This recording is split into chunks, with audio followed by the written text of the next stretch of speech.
You are not this boy's father, Elias Keene, and you never will be. That child belongs to a world you cannot give him, and the sooner you accept that, the sooner everyone stops pretending." Those words landed like a branding iron against raw skin, spoken by a man who had ridden 3 days across open country just to deliver them. Henrietta Wilcox stood in the doorway of the small room she rented above the general store in Caldwell, Kansas. Her 2-year-old son Samuel pressed against her hip, his dark curls dampened from the July heat. Her hands were steady, but her heart was hammering so hard against her ribs she was certain both men could hear it. The man in the doorway was not someone she had expected to see again, ever. His name was Gerald Thorn, and he had been her late husband's business partner, and the single most dangerous person she had ever had the misfortune of trusting. Behind her, Elias stood with his jaw set, and his gray eyes fixed on Gerald Thorn with the quiet, controlled fury of a man who had learned long ago that the loudest dog in a fight was rarely the one you needed to fear. Elias was not a shouting man. He was a thinking man, a calculating man, a man who had survived 12 years of ranching the hard Kansas plains by knowing exactly when to speak and when to let silence do the heavier work. "I believe," Elias said, his voice low and unhurried, "that you rode a very long way to deliver an opinion nobody asked for." Gerald's eyes shifted between the rancher and the woman, and in that shift there was something coiled and vicious, something that had been building for months and had now arrived at the single moment where it could not be contained. "I came for the deed," he said flatly. "The deed to the Wilcox land outside of Abilene. Victor left it to the company, not to her. That boy has no legal claim. She has no legal claim. And whatever arrangement the two of you have cooked up out here in the middle of nowhere does not change a single word in that contract." Henrietta's grip on Samuel tightened. The boy made a small, confused sound and pressed his face into her neck. She breathed in the warm smell of his hair and forced herself to keep her feet planted, to keep her voice from fracturing, because she had been fracturing for 9 months now and she was done with it. She was absolutely done with it. "The deed," she said clearly, "is not here." And that was the moment everything ignited. It had begun, as most stories of desperate women begin, at a train station. Not a romantic one with flower vendors and tearful goodbyes, but the westbound platform of the Missouri-Kansas-Texas line in late September of 1882, with dust in the air and the smell of coal smoke hanging low over a crowd of people moving in every direction at once. Henrietta Wilcox was 27 years old, and she had exactly $11, a carpet bag with a broken clasp, a toddler on her hip, and absolutely no idea what came next. What she knew was what she was running from. She knew that Victor Wilcox had been dead for 4 months, and that his death had not been the peaceful release from suffering that the doctor had carefully suggested. She knew that the debts Victor left behind were enormous, the kind of debts that had faces attached to them, the kind of faces that showed up at your door after dark and did not knock twice. She knew that Gerald Thorn had been Victor's silent partner in a land speculation scheme that had quietly defrauded 3 families out of their properties in Abilene, and that Gerald Thorn now believed those fraudulent transactions gave him rightful ownership of everything Victor had ever touched, including the small parcel of land that Henrietta had inherited through her own family, land that predated her marriage entirely. She also knew that she was not going to let Samuel grow up in the shadow of his father's corruption. That was the one thing she was completely certain of as she stood on that platform with grit in her teeth and her son's weight warm against her side. She had boarded the train to Caldwell, Kansas, because her mother's cousin lived there, or had lived there, some years back. The letter Henrietta sent had gone unanswered. When she arrived, she discovered that her mother's cousin had moved on to Colorado 2 years prior. She stood in the single street of Caldwell with her carpet bag and her son, and a local woman named Mrs. Fern Abbott took one look at her and pointed her toward the general store. "Amos Greeley rents the room above his shop," Mrs. Abbott said. "Not fancy, but it's dry and it's safe. You look like you need both of those things more than fancy." Henrietta had agreed, because there was no point in arguing with the truth. She had been in Caldwell for 6 weeks when she first saw Elias Keene. He came into Greeley's General Store on a Thursday morning in early November, when the first real bite of winter was in the air, and the sky had gone the color of an old tin bucket. He was a tall man, lean through the shoulders in the way of men who work hard and forget to eat regularly, with dark brown hair gone slightly too long and a jaw that hadn't seen a razor in 4 or 5 days. He was not, by any objective measurement, a man who announced himself. He moved quietly, spoke quietly, and paid for his supplies without making small talk.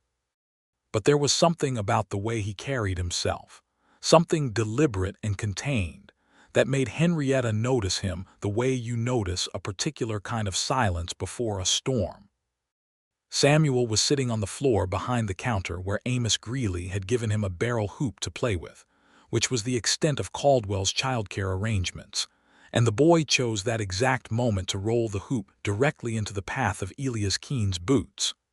Elias stopped. He looked down at the hoop, then at the small dark-haired boy looking up at him with enormous brown eyes, and then up at Henrietta, who was already moving forward with an apology forming on her lips. "I'm very sorry," she said, scooping up the hoop and handing it back to Samuel. "He doesn't understand about paths yet." Elias studied the boy for a moment without expression. Then something shifted at the corner of his mouth, not quite a smile but adjacent to one. "He will," he said simply. He paid for his supplies and left. The following Thursday he came back, and the Thursday after that. It was on the third Thursday that Amos Greeley, who was not a subtle man in any dimension, leaned on his counter and said loudly to no one in particular, "Elias Keene is a fine man. Runs the Keene spread about 8 miles east. Been alone out there since his father passed 3 years back.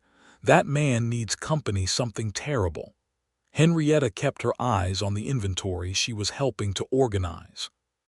She had taken on work at the store to supplement the little money she had left, and she had quickly learned that Amos Greeley's commentary arrived without invitation and departed without apology. "I'm sure he manages," she said. "Managing ain't the same as living," Amos said, and that was apparently the end of his philosophical contribution for the day. On the fourth Thursday, Elias came in and found Henrietta struggling to lift a crate of dry goods from the floor to the high shelf behind the counter.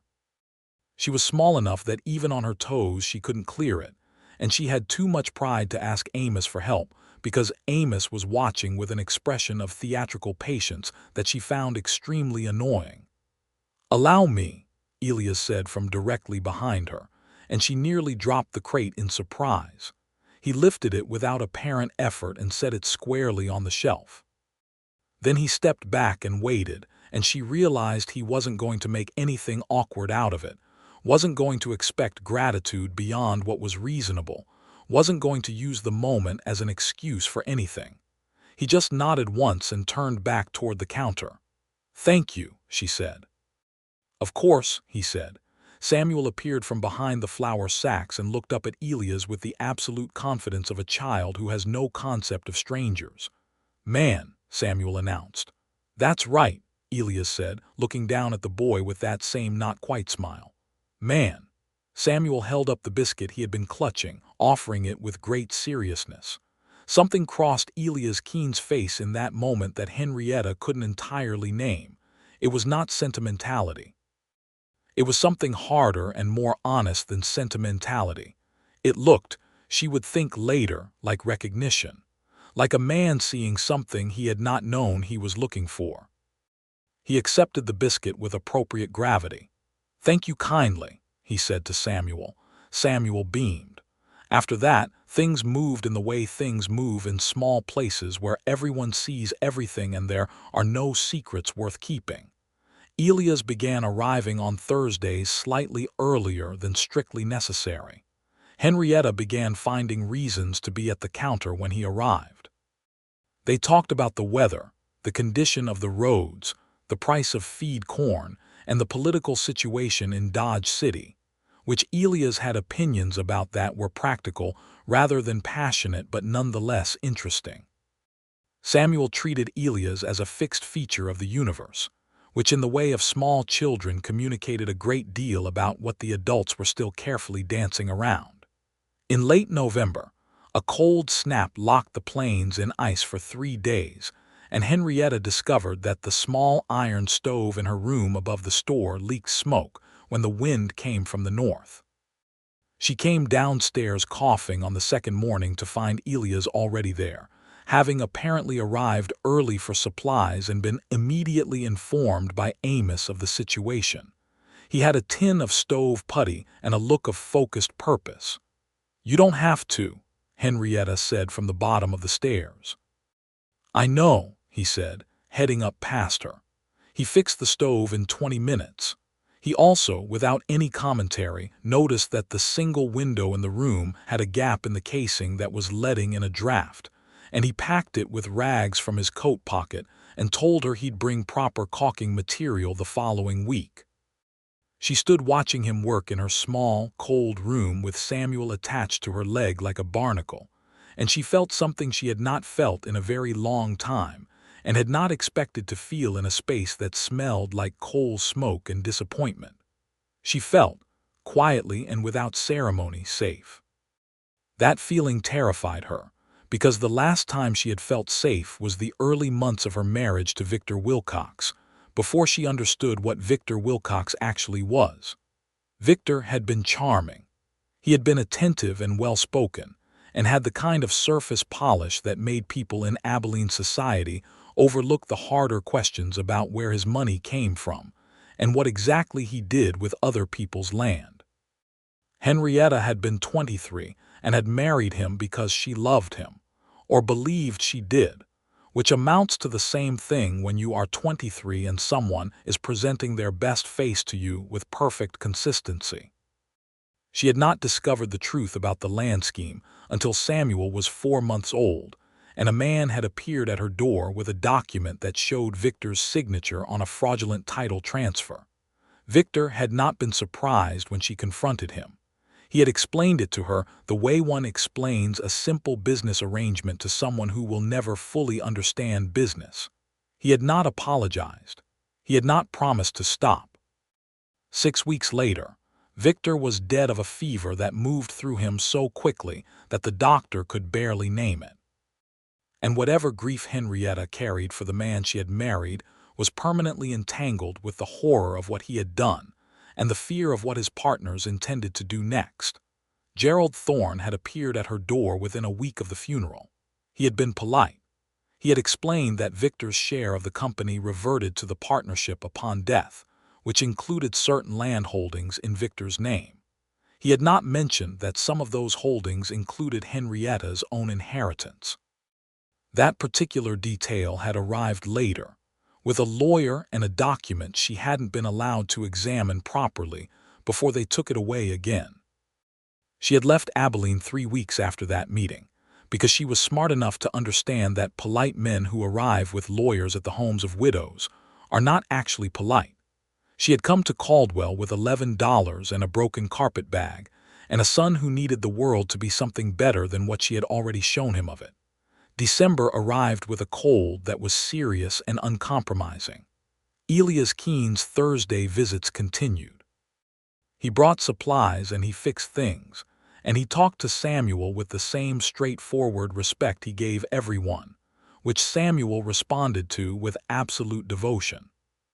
The boy had taken to watching for Elias out the small front window of the store, pressing his nose against the glass and announcing, "Man coming," whenever a horse appeared on the street, regardless of whether it was actually Elias or the blacksmith or the pastor.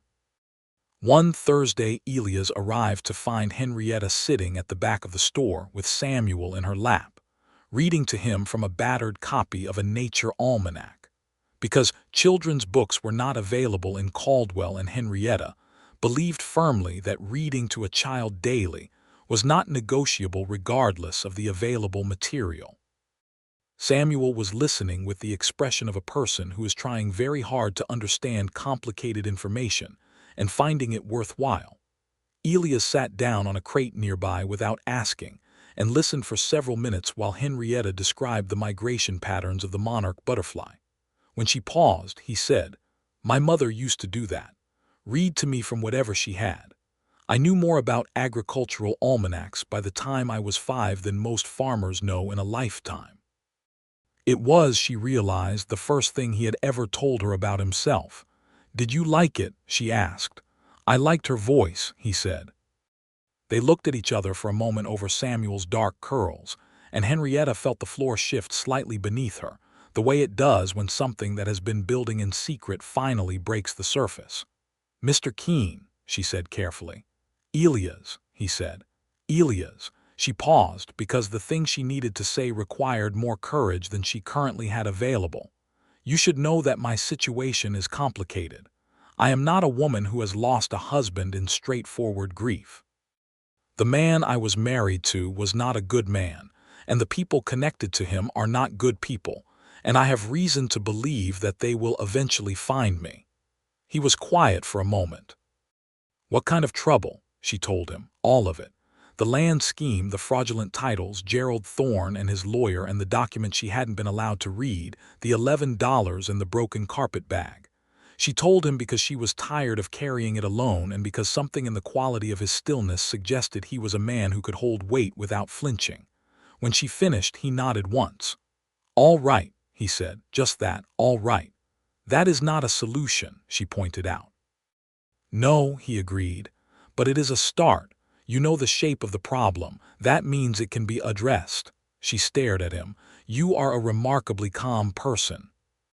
"Most problems look larger in the dark than they do in daylight," he said. "You've been carrying this in the dark. Let's put it in the daylight and see what it actually is."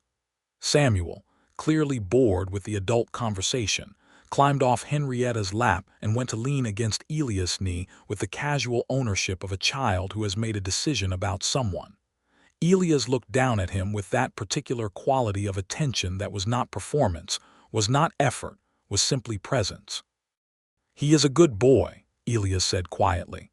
"He is," Henrietta said, with the fierce, aching pride of a mother who has raised a child largely alone through 9 months of fear and uncertainty. "He is the best thing in my life." Elias looked up at her. "Then he deserves to grow up knowing that." Henrietta looked away first, because she was not ready for whatever was happening in the space between her chest and her throat. January brought the kind of weather that makes the Kansas plains feel like the outer edge of the world.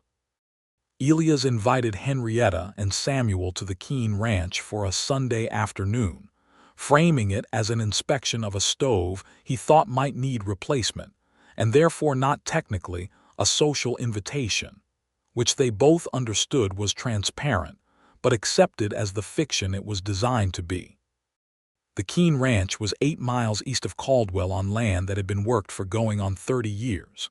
The house was not large, but it was solid, built from good lumber and stone with a covered porch that faced west to catch the evening light.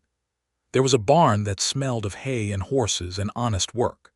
There were 3 good horses and 12 head of cattle, and a kitchen garden that was dormant under the winter but showed evidence of serious intention in its careful layout.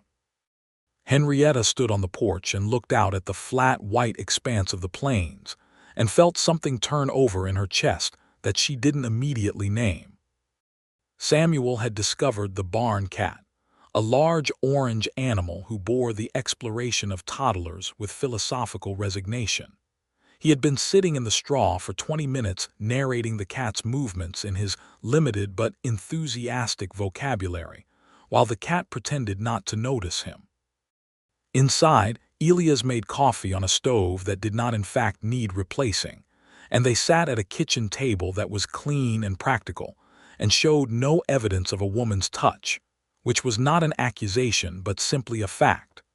The ranch smelled like wood smoke and leather, and the particular loneliness of a person who has been alone for longer than is good for them.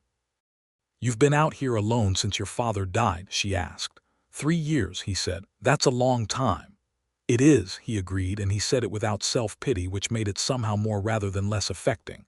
"You don't have other family, a sister in Missouri. We write twice a year." He paused. I was engaged once. She left before the wedding, decided a Kansas ranch wasn't what she wanted after all.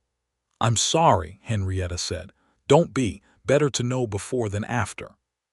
He turned his coffee cup in his hands. What about you? Do you have family? My parents are gone. I have a brother in Ohio who would be horrified to know the state of things and completely useless about it. She smiled slightly. He is a very dear man who lives exclusively in his books. What kind of books? History mostly, the ancient variety. She looked at him. You never asked me before about my history, about where I came from, about Samuel's father. No, he said. Why not? He thought about it seriously, the way she had come to understand. He thought about everything. Because the relevant facts were all present, he said finally. A woman alone with a young child, working hard, frightened of something specific. I didn't need the story to see the character. Henrietta put down her coffee cup very carefully. That is either the most perceptive thing anyone has ever said to me, she said, or the most dangerous. Which would you prefer? Perceptive, she said. Definitely perceptive. The smile arrived then, the real one she had been waiting for, not the corner-of-the-mouth version, but the full one that changed the entire landscape of his face and made him look younger and warmer, and like something she very much did not want to look away from. She looked away anyway. Because 9 months of fear had not entirely left her system, and she had Samuel to think about, and because the worst thing that could happen to her now was to find something real and then watch it taken away by the very thing she was running from. On the ride back to Caldwell in Elias' wagon with Samuel asleep across her lap, and the stars coming out over the plains in their cold winter thousands, Henrietta made herself a promise. She would not let Gerald Thorn have this too. Whatever was growing between her and Elias Keene, quiet and careful and utterly unannounced, it was hers, and she would not allow it to be another thing taken from her by a dead man's debts. February brought a letter. It arrived on a Tuesday, which was already suspicious because letters in Henrietta's life had stopped arriving on ordinary days and had started arriving on days that were about to become significant. She recognized the handwriting on the envelope before she even picked it up. It was not Gerald Thorn's hand, but it was someone connected to him, a lawyer named Mr. Aldridge Prescott, whose letter informed her in extremely professional language that she was required to present herself and any documentation relating to the Wilcox estate to his offices in Abilene within 30 days, or legal proceedings would be initiated to resolve the matter in her absence. She read the letter 3 times and then she went and found Elias, who was at the blacksmith's getting his bay horse shod, because she had stopped pretending she didn't know where he was on any given day in Caldwell. She handed him the letter without comment. He read it once, folded it, and handed it back. Prescott, he said. I know that name. He worked for a land company out of Wichita 3 years back that tried to claim grazing rights on 2 ranches south of here. Both cases went against him in the county court. He lost. He was working with fraudulent surveys. The county judge didn't have much patience for it. Henrietta felt something loosen slightly in her chest. I think this is the same strategy. I think men like Gerald Thorn don't change their approaches much, Elias said. They find something that works and they repeat it until it doesn't. The question is whether he has the actual documents or whether he's relying on Henrietta Wilcox being alone and frightened enough to comply without asking the right questions. She looked at him steadily. I have been alone and frightened for 9 months. I know, he said, but you're not at present alone. She absorbed that. What are you suggesting?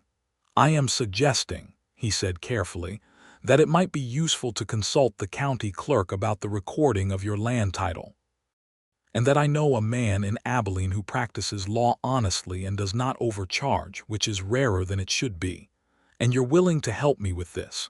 He looked at her with those steady gray eyes. Henrietta, yes. Nobody had said her first name in 9 months, not with that quality of particular attention. She felt it land somewhere deep in her sternum.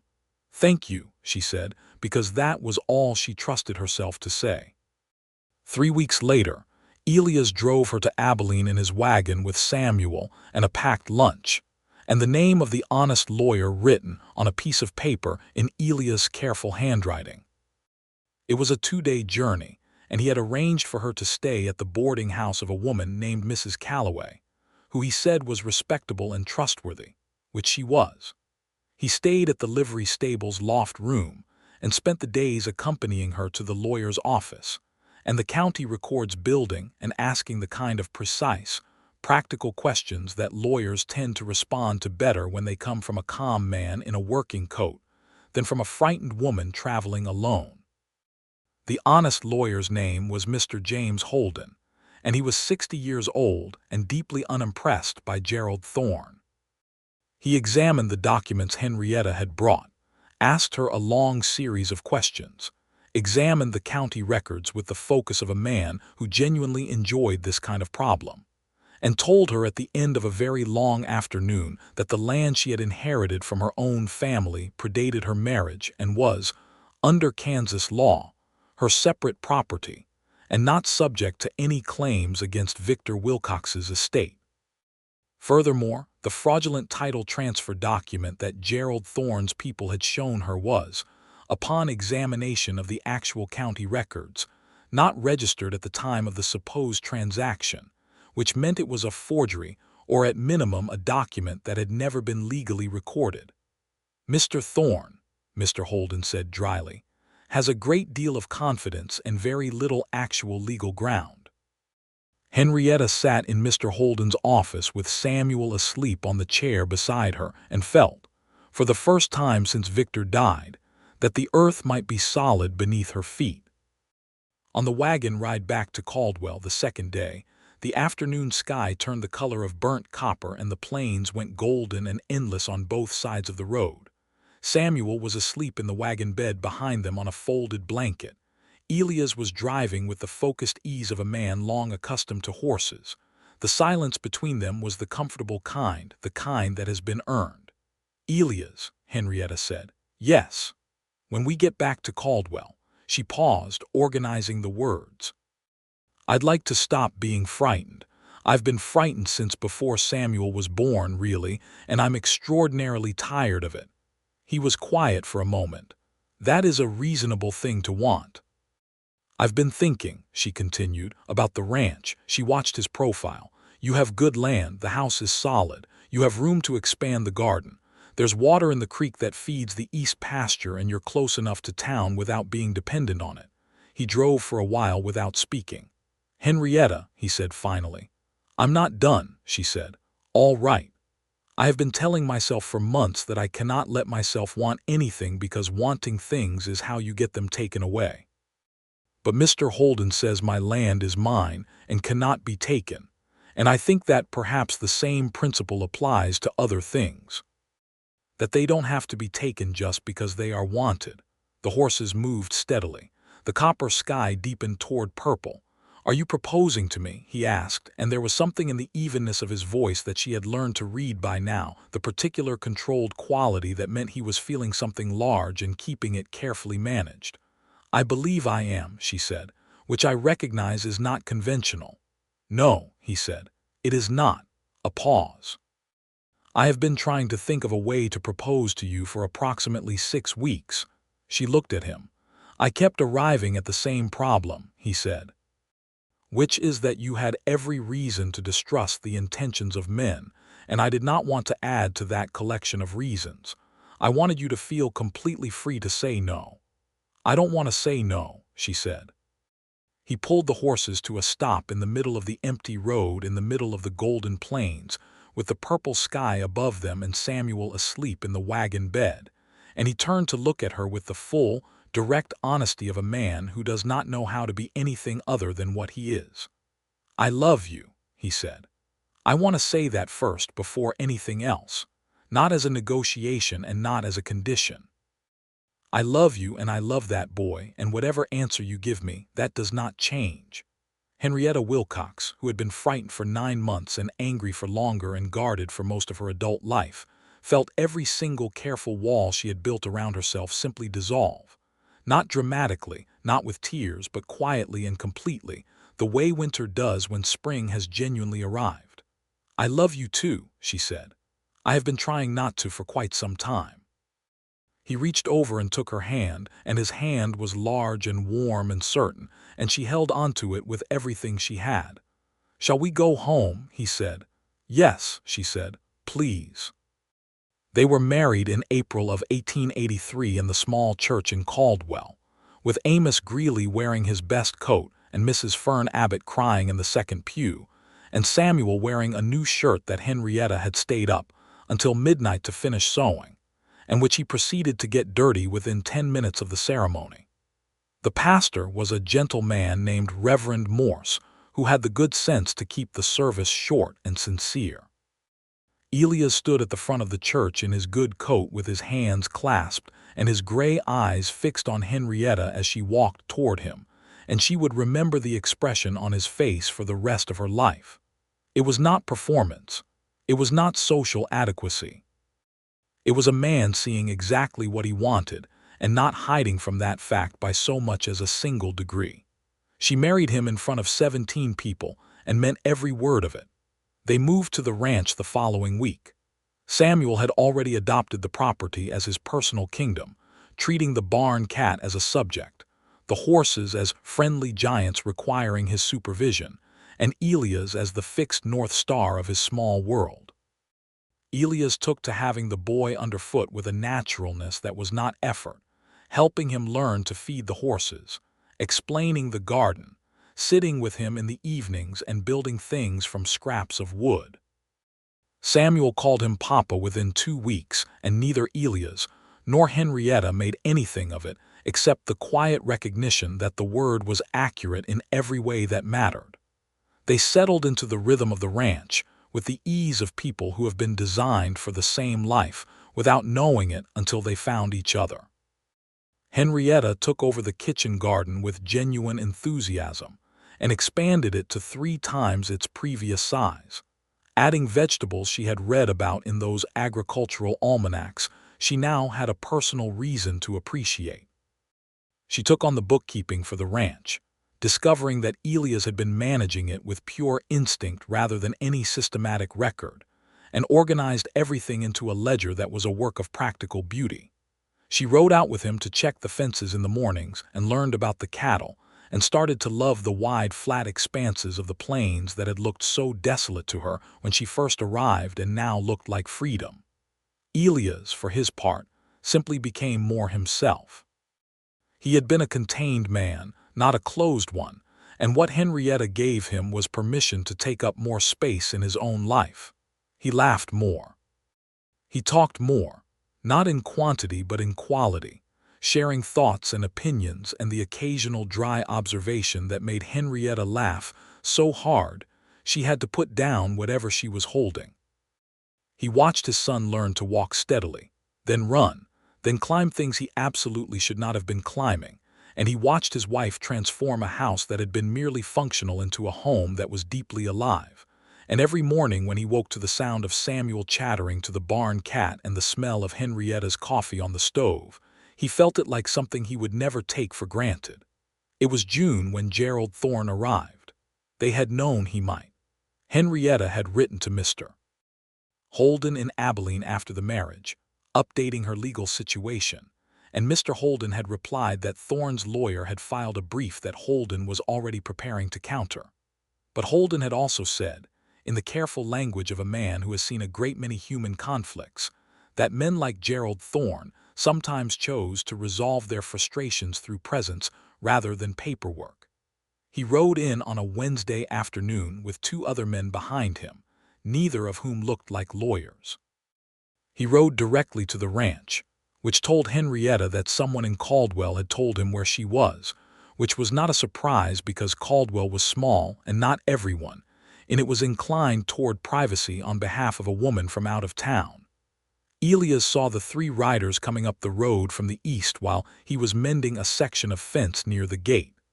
He finished the nail he was setting, put down his hammer, and went to stand at the gate when they pulled up. "Looking for a woman named Henrietta Wilcox," Gerald Thorn said from his horse. He was a large man, well dressed for the road, with a quality of controlled displeasure that suggested he was accustomed to being inconvenienced by inferior people. She's Henrietta Keene now, Elias said. Thorn's jaw tightened slightly. I need to speak with her. She's aware of everything you want to say, Elias said. Her lawyer in Abilene has already addressed the legal questions, and I expect you've heard from Mr. Holden by now. Was there something new? Thorn studied him with the measuring look of a man recalibrating. You're the rancher. I am. I have no quarrel with you. That is fortunate, Elias said pleasantly, since there's nothing here for you to quarrel about. It was at this point that Henrietta appeared in the doorway of the house, because she had seen the riders from the kitchen window, and she had made the decision in approximately 4 seconds that she was not going to stand behind her husband and watch a man who had been terrorizing her for 9 months deliver his performance without looking him directly in the face. Samuel was safe inside with the door latched. That was what mattered. She walked to the gate and stood beside Elias. Gerald Thorn looked at her with something that was not quite surprise but was close to it. He had expected, she understood, to find a frightened woman. He had come all this way for the satisfaction of frightening her further. He was recalculating in real time. The deed, he said. You know why I'm here. I do, she said. And I know you don't have a legal claim to it, which Mr. Holden has documented in considerable detail.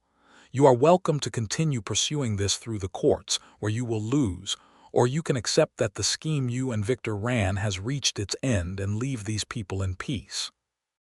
The people you defrauded, Elias said, with a quietness that was more effective than any raised voice, have names. The Hargrove family lost their east pasture because of a forged title. The Mendez family lost their water rights. You have not settled either of those claims. Thorn's eyes went to Elias with sharp attention.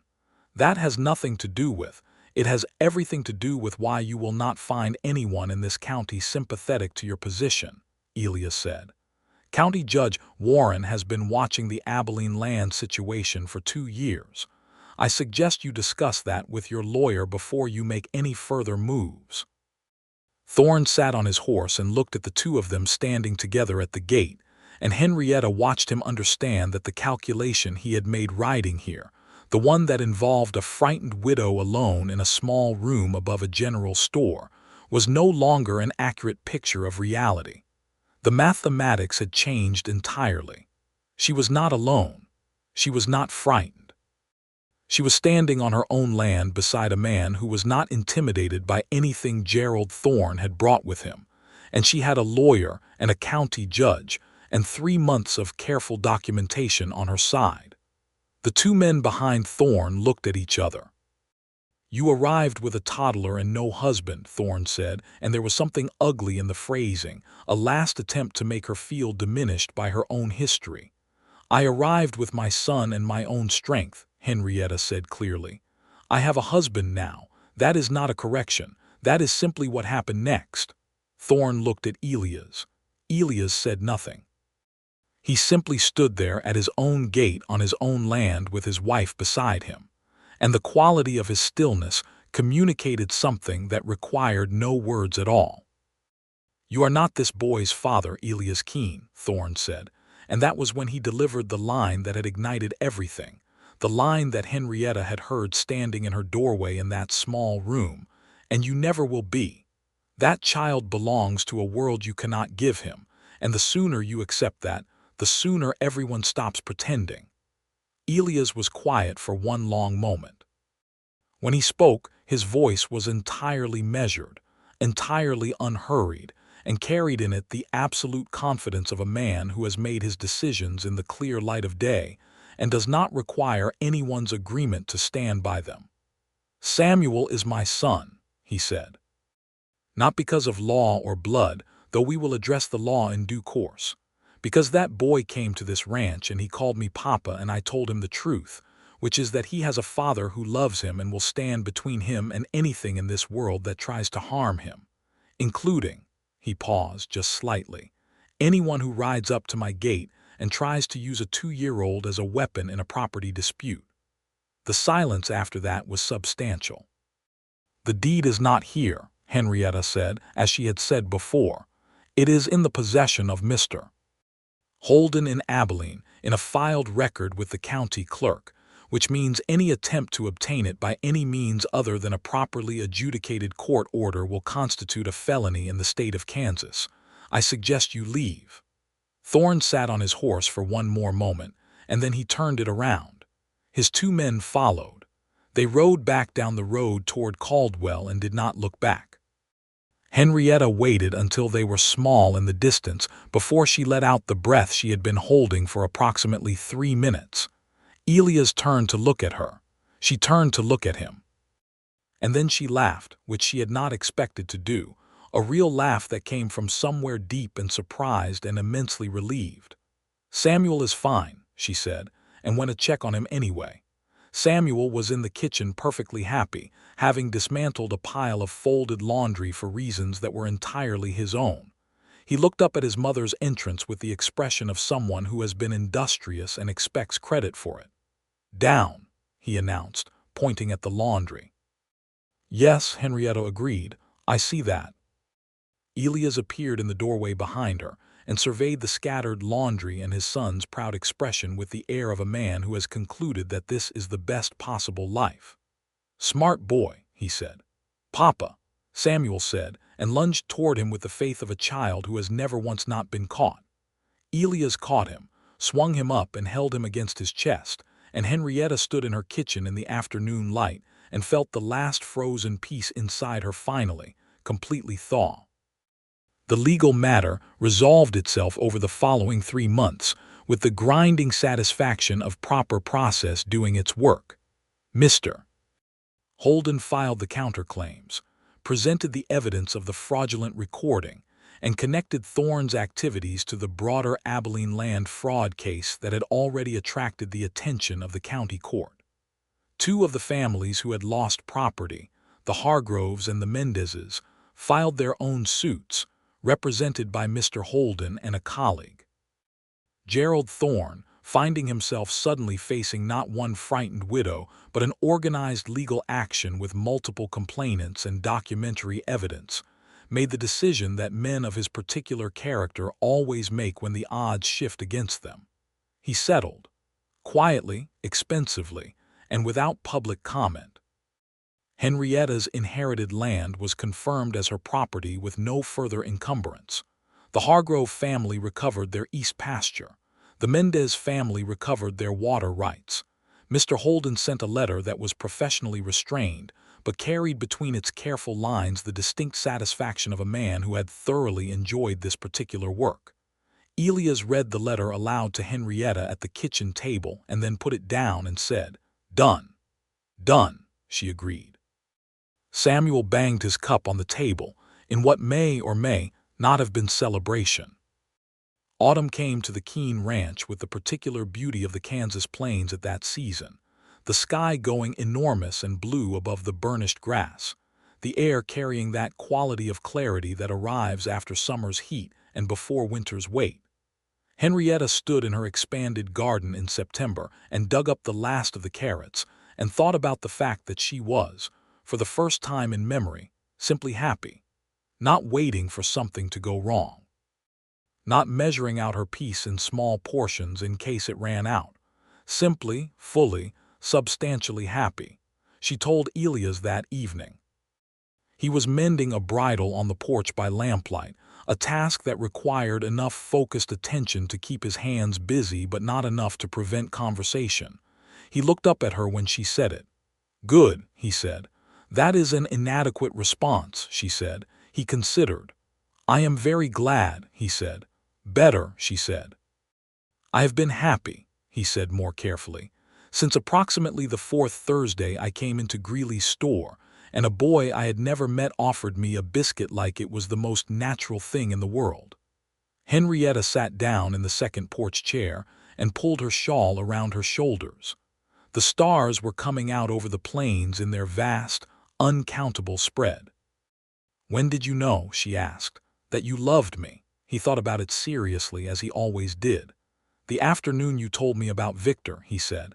"Everything you told me, not because of what you had survived, though that was significant, but because of the way you told it. You were honest about every part of it, including the parts that reflected badly on your own judgment, Most people would have softened those. You didn't. I was too tired to soften anything, she said. That is exactly what I mean, he said. When a person is too tired to pretend, what you see is who they actually are. Who you actually are is someone I wanted to know for the rest of my life. Henrietta looked at her husband in the lamplight on the porch of their home with the stars out over the plains and felt something so full and warm it had no word adequate to it. Elias, she said. Yes, I'm expecting. The bridle stopped moving in his hands. He looked at her.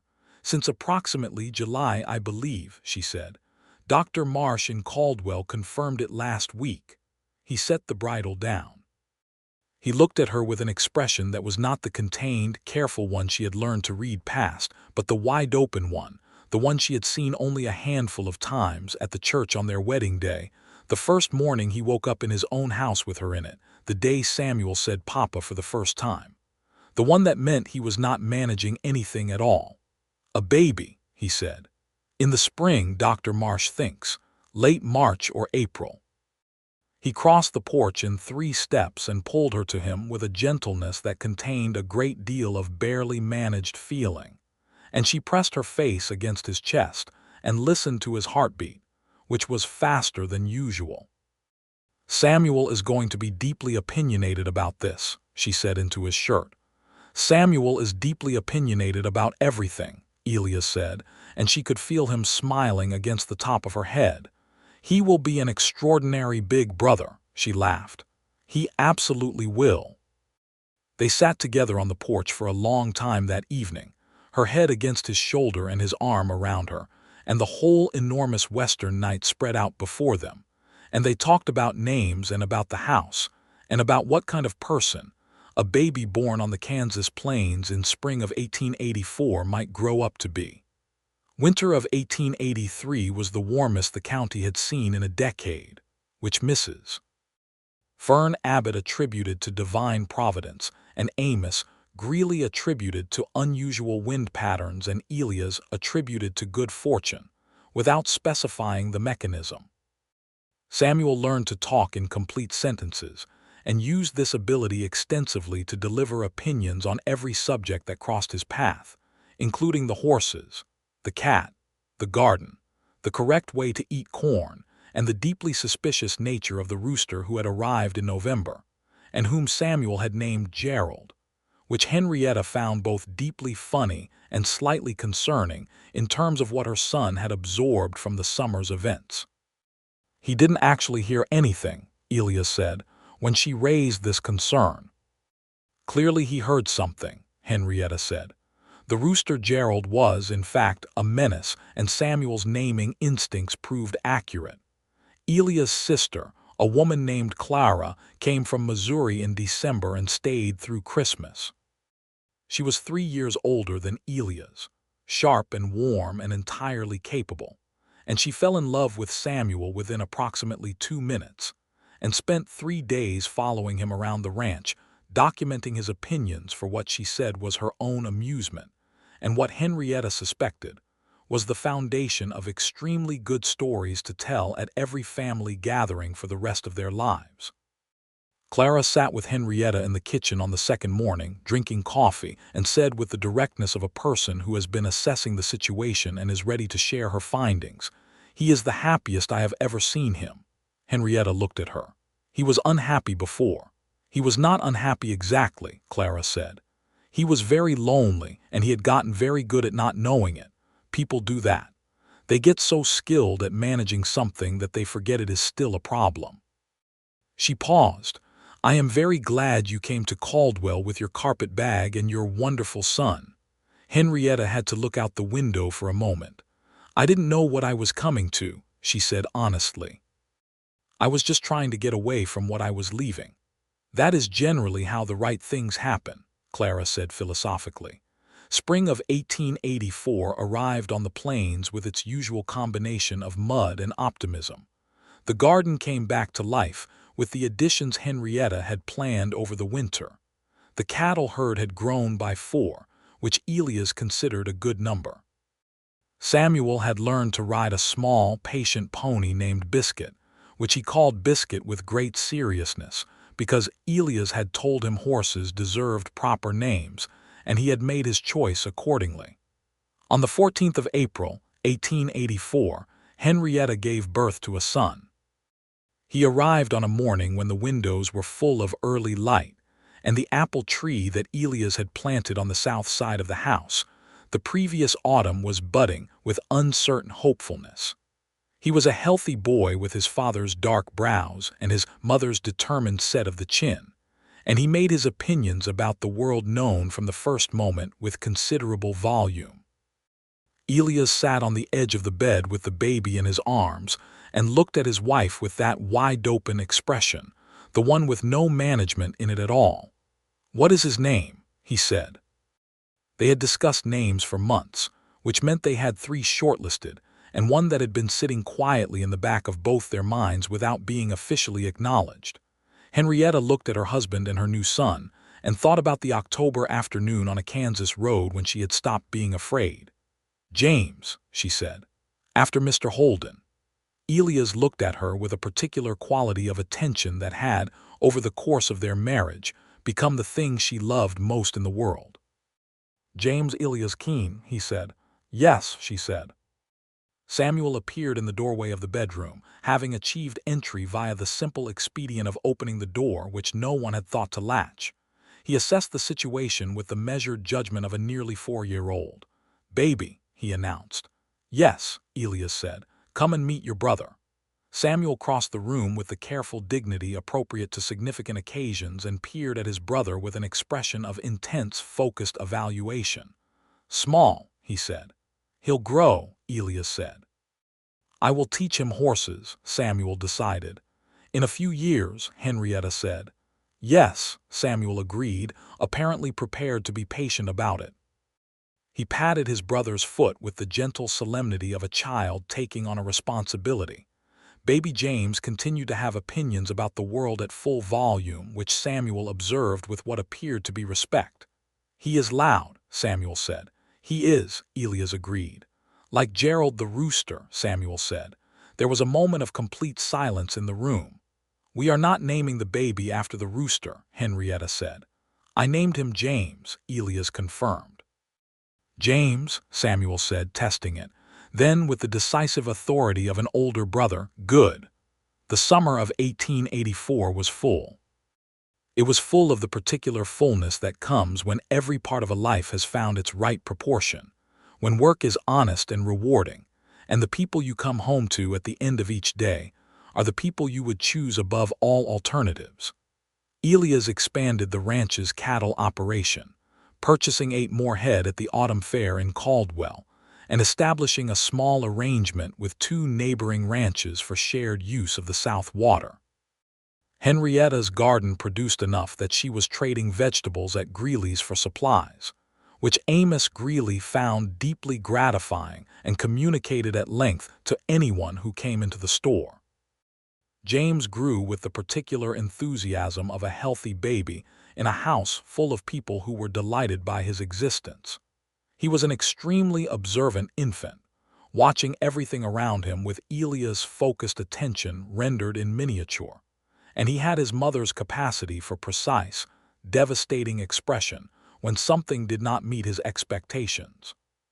Samuel was, as predicted, an extraordinary big brother, serious about his mentorship responsibilities, frequently to be found sitting next to his brother's blanket explaining the important facts about horses or the character of various chickens. Henrietta watched her family from the porch one evening in late August, the sun going down orange and wide behind the flat horizon, Elias with James on his arm walking the garden perimeter and pointing out the plants, while James regarded them with judicial attention, Samuel following 3 steps behind, and offering corrections to his father's descriptions with the confidence of a child who has absorbed a great deal of agricultural almanac by osmosis. She watched this and felt the full weight of what her life had become, the staggering, grateful improbability of it. She had arrived in Caldwell with $11 and a broken carpet bag and no plan except forward. She had been running from one dead man's corruption and one living man's greed, and she had been so consumed by what she was escaping that she had not thought clearly about what she might be arriving at. What she had arrived at was this.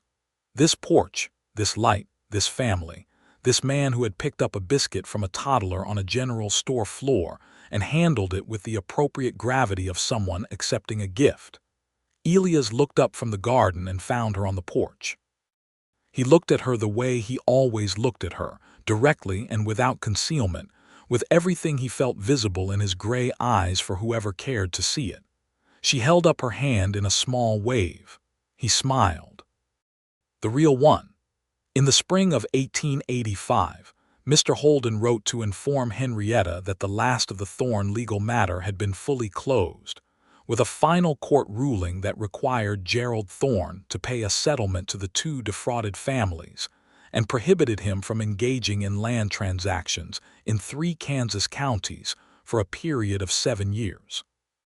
The letter noted that Thorn had moved his operations to Colorado, which Mr. Holden noted with the dry satisfaction of someone who had every confidence the Colorado courts would eventually have the same experience with him. Henrietta read the letter at the kitchen table and felt not triumph exactly, but the clean, quiet satisfaction of a door being properly closed. "It's over," she said to Elias. He looked up from the ledger where he had been recording the winter's accounts. "Completely, completely," she said. "Holden says the Hargroves are planting that east pasture this spring for the first time in 3 years. The Mendez family got their water rights back in January." Elias nodded once. He was quiet for a moment.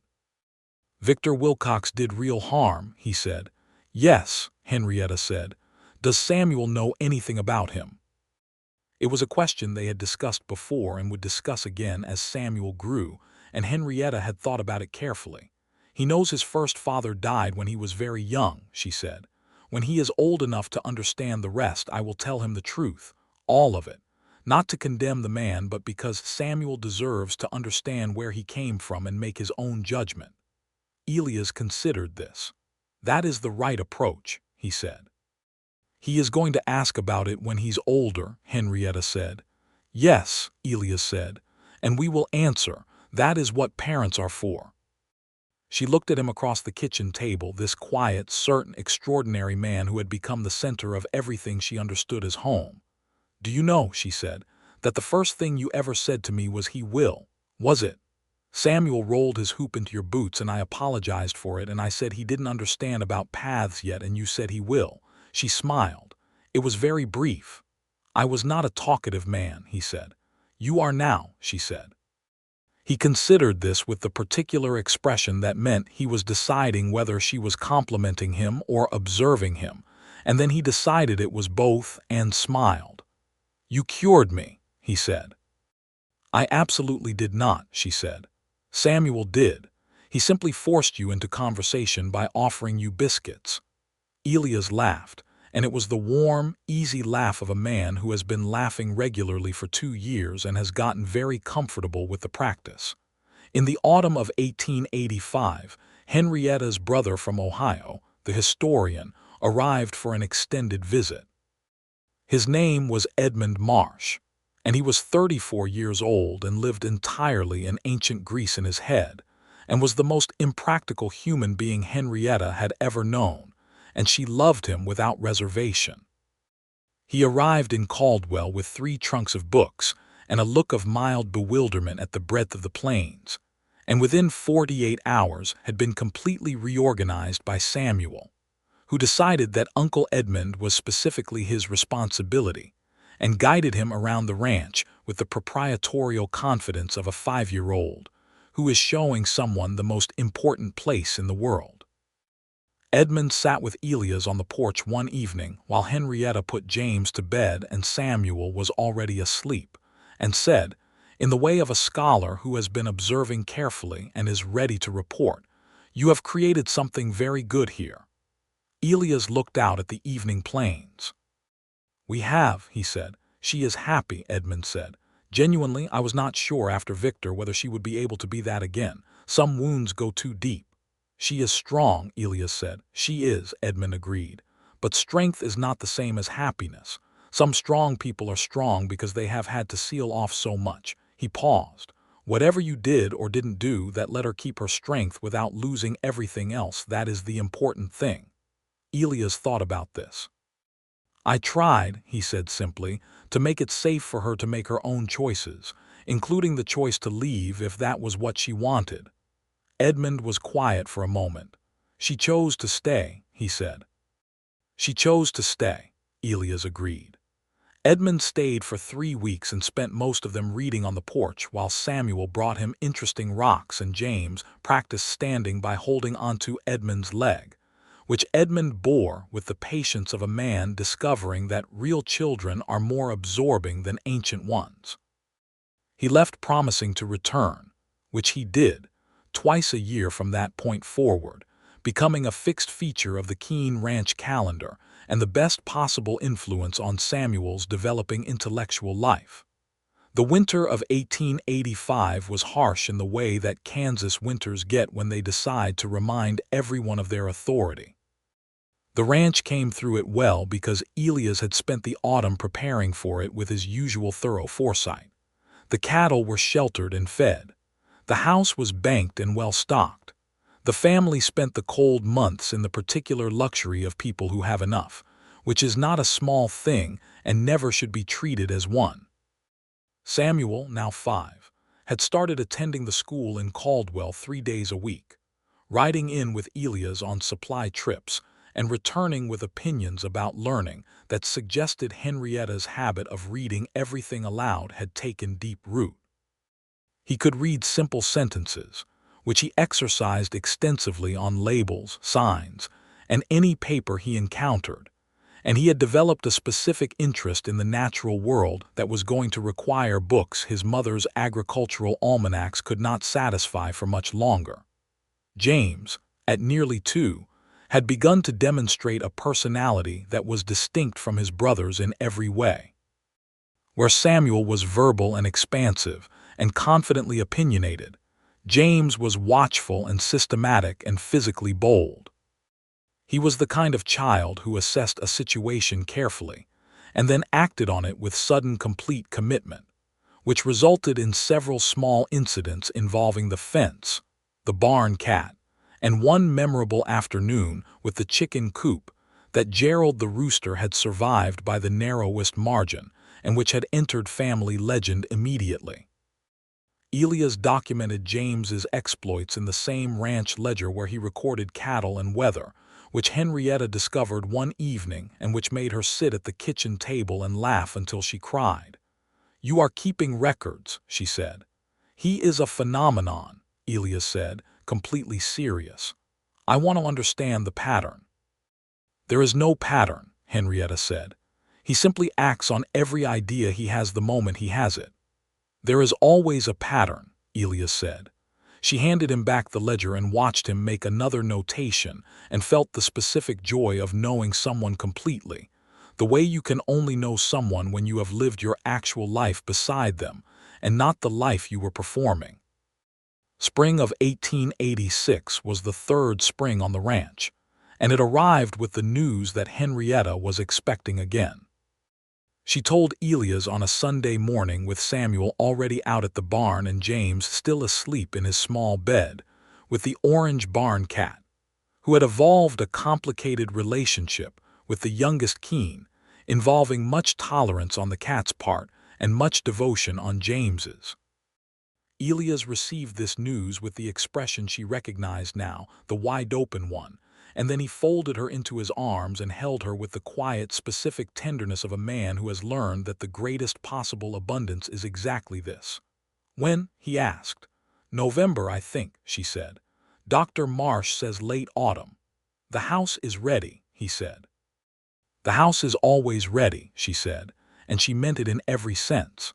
This house, this solid, warm, sunlit, honest house on the Kansas plains was always ready for whatever came next, because they had made it that way together, from the first Thursday with the stove putty to this Sunday morning with the spring light coming through the kitchen window. In November of 1886, their second son was born. They named him Thomas, and he arrived quiet and serious and looked at the world from his first moments with an expression of deep philosophical interest that made Elias say, not unaffectionately, that he appeared to take after Uncle Edmund. Samuel took one look at his new brother and said, "He is thinking very hard." "He is," Henrietta agreed. James assessed Thomas with great care and then patted his head very gently with one hand, which was his highest expression of approval, and then went back to whatever systematic investigation he had been conducting before the interruption. "They are all different," Elias observed, with the tone of a man who finds this endlessly interesting. "That is because they are all themselves," Henrietta said. The years settled into the particular beauty of a life fully inhabited. Samuel grew into a boy who was interested in everything, who read voraciously and asked questions that required serious engagement, and who had his father's steadiness and his mother's precision, and something entirely his own that was going to be significant in ways that couldn't yet be named. He knew, as he grew older, that Elias had not been the man who gave him life, and he knew the broad outlines of his first father's story when he was old enough to absorb it, and he held both pieces of his history without visible difficulty, because the man who had raised him had always treated that history with honesty and without condemnation, and because what a father is had never been a complicated question for him. Papa was the man who taught him horses and answered his questions and stood at the gate of their ranch and made absolutely clear that nothing in the world was going to come through it and harm his family. That was what a father was. The rest was detail. James grew into a person of formidable energy and precision, a combination that would eventually make him either a very successful rancher or a significant problem for someone, and possibly both. He was the one who fixed things, who figured out how mechanisms worked by taking them apart and usually getting them back together, who inherited his mother's organizational intelligence and applied it to physical problems with relentless enthusiasm. Thomas grew into the thinker Samuel had identified on day one. He was quiet and deep, and could sit for an hour with a book or a problem, and emerge from the other end having understood something at a level that surprised people. He loved the garden with a specificity that went beyond planting vegetables, and was clearly going to lead somewhere scientific and specific, and Henrietta nurtured this with enormous pleasure. Elias watched his three sons grow with the same quality of complete, undivided attention. He had given everything in his life that mattered, and loved each of them with the particular love of a man who understands that children are not possessions or reflections but separate people who deserve the dignity of being known. On a June evening in 1889, 6 years after they had driven home from Abilene in the copper and purple light with Samuel asleep in the wagon bed, Elias and Henrietta sat on the porch of their house in the long summer dusk. The boys were inside, Samuel reading, James constructing something elaborate from wood scraps, Thomas conducting an experiment with the kitchen garden that Henrietta had cautiously approved. The plain stretched out before them in every shade of gold the world contained. "I have been thinking," Henrietta said. "All right," Elias said. This was still their particular exchange, unchanged by 6 years or 3 children or the daily compound of shared life. "About Caldwell," she said. "About the day I arrived. I had $11 and I didn't know anyone, and Samuel had a cold and I was so frightened I couldn't feel my hands properly. And I keep thinking about other women who arrive in places like this the same way, without money, without people, with children who need things they cannot currently provide." She paused. "There is nothing here for them, no organized help, no one whose specific job is to ensure they have somewhere safe." Elias was quiet for a moment. "What are you proposing?" "I'm not entirely certain yet," she said. "Something, a resource of some kind. Mrs. Abbott would help, I think, and I believe Mr. Holden's office might know what the legal shape of it could look like." She turned to look at him. "Would you think it was foolish?" He looked at her with the full, direct honesty that had been the first thing she ever understood about him, that quality of seeing exactly what was present without editing it for comfort. "I think," he said, that you arrived in Caldwell with $11 and a broken carpet bag and changed every single thing about my life. I think the scale of that is not available to measure. And I think if there are other women doing the same thing, then having someone in Caldwell who understands what that journey costs and what it requires is not foolish. It is necessary. Henrietta looked at her husband for a long moment. 6 years of mornings and evenings and difficult questions and easy laughter and the slow, profound knowledge of a person fully known. She thought about the girl who had been 23 and in love with a surface. She thought about the woman who had been 27 and terrified on a train platform. She thought about every version of herself that had led to this porch, this evening, this man. "I love you," she said. "I have loved you since before I knew what to do about it, and I love you more now than I knew how to love anything then." He reached over and took her hand, the same way he had on the wagon on that October afternoon, large and warm and certain. "I love you," he said, "every single day, more than the day before. That is not something I expected to know how to say when I was a man who had been alone for 3 years on a Kansas ranch talking to nobody but horses. But you made it the easiest thing." She laughed, and he laughed with her, and the evening went golden around them and the plains went on forever in every direction, limitless and full of possibility, the way the future looks when you are holding the hand of the right person. Henrietta's idea about helping women who arrived in Caldwell without resources grew through the winter into something real.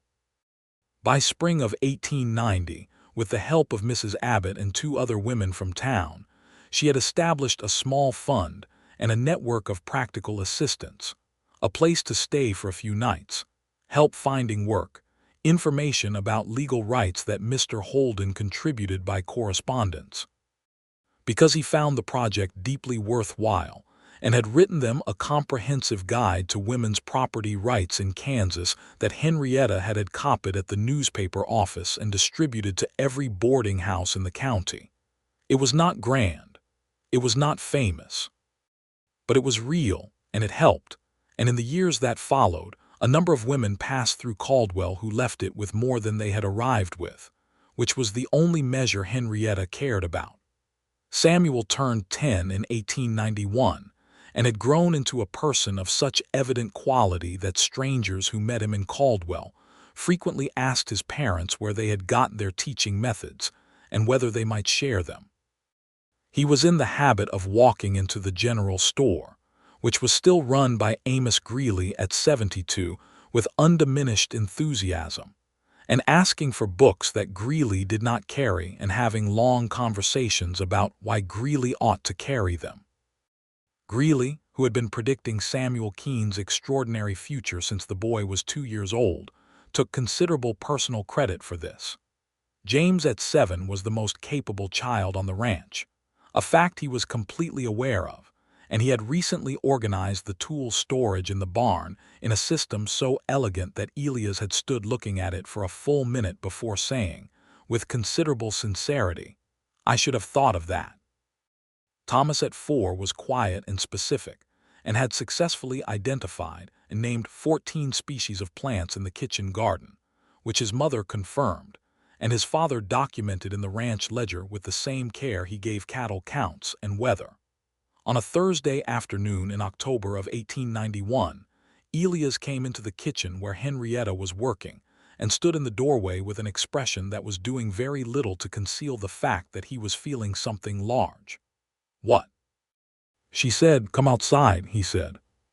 She followed him out to the garden, where the autumn had turned everything to its end-of-season beauty, the dried corn and the late squash and the last of the herbs standing against a sky that was the particular deep blue that Kansas afternoons achieve in October. He stopped by the apple tree. It was 9 years old now, which meant it had reached a height where it was genuinely, seriously an apple tree rather than an aspiration, and this October it had produced, for the first time, an actual harvest. Not enormous, but real. It fruited, he said. She looked at the tree, she looked at her husband. "I planted this tree the week before you came home from Abilene," he said. I planted it because I had decided I was going to ask you to marry me and I wanted the property to be worth marrying into." He paused. "And then I was too cautious and you asked me first." "You are never going to let me forget that," she said. "It is one of the finest things that has ever happened to me," he said. "But the tree, I planted it and for 8 years it grew and I watched it grow, and this year it has fruit." She looked at the tree for a moment. Then she reached up and picked one of the apples. It was small and slightly uneven and entirely genuine. She held it in her palm. "9 years," she said. "9 years," he agreed. She offered him the apple with the deliberate gravity of a person performing a significant act. He took it from her hand with both of his. "Thank you," he said. "You are very welcome," she said. He bit into the apple and she watched his face and he said, "It is perfect." She believed him completely. The ranch continued to grow, and the family continued to grow, and the plains continued to do what the Kansas plains have always done, which is to present themselves every morning in an endless, honest expanse, and let you decide what to make of them. Elias Keene made of them a life that was solid and purposeful and full of people who loved him. Henrietta Keene made of them a home that was warm and intelligent and open to the right things. Samuel made of them a childhood that would become the foundation for something significant. James made of them a territory to master. Thomas made of them a subject to study. And on autumn evenings, when the sun went down behind the flat western edge of the world, and the first stars came out, and the whole enormous sky turned dark and generous above the Keene ranch, Elias and Henrietta sat on the porch in the chairs that had always been there for them, and they were, in every sense that mattered, home.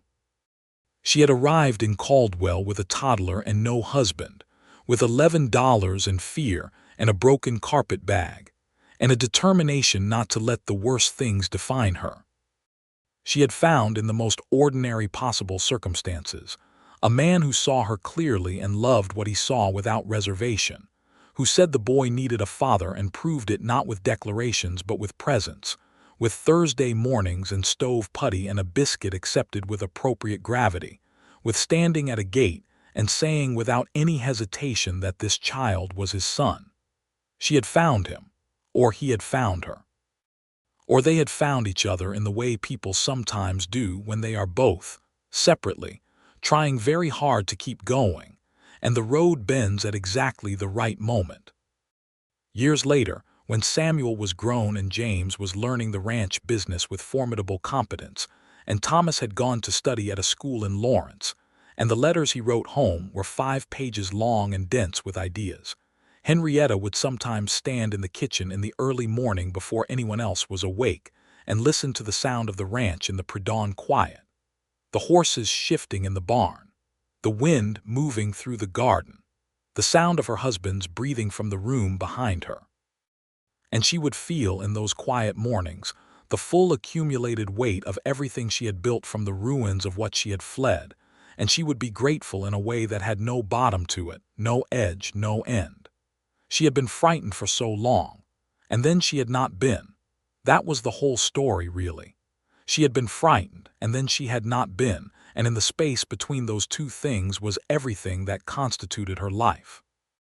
On a clear September morning in 1893, exactly 10 years after a toddler had rolled a barrel hoop across the floor of Greeley's General Store, Henrietta Keene stood at the kitchen window and watched her husband walk across the yard toward the barn with their youngest son Thomas's most recent letter in one hand, reading it as he walked with the focused attention he gave everything.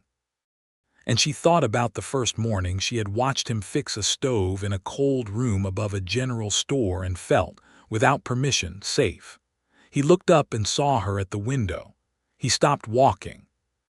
He raised the letter toward her with a look that said, "Thomas has done something remarkable again. Come and read this." She dried her hands on her apron and went out to him, across the yard in the September light, and he handed her the letter and she read it standing beside him with her shoulder against his arm. And the letter was full of exactly the kind of ideas that Thomas had always been full of, precise and deep and going somewhere, and Elias said, He is going to do great things. And Henrietta said, all three of them are. And Elias looked at her in the September light on their ranch on the Kansas plains and said, quietly and with complete certainty, so are we. She looked back at him. The apple tree was visible behind the house, fully established now, annually productive, everything it had promised to be on the day he planted it. Yes, she said, we are. He put his arm around her and they stood together in the morning light looking out at the land they had built their life on, and it was solid and it was theirs and it was, against every odd that had been stacked against it, absolutely, completely enough. More than enough. It was, in fact, everything.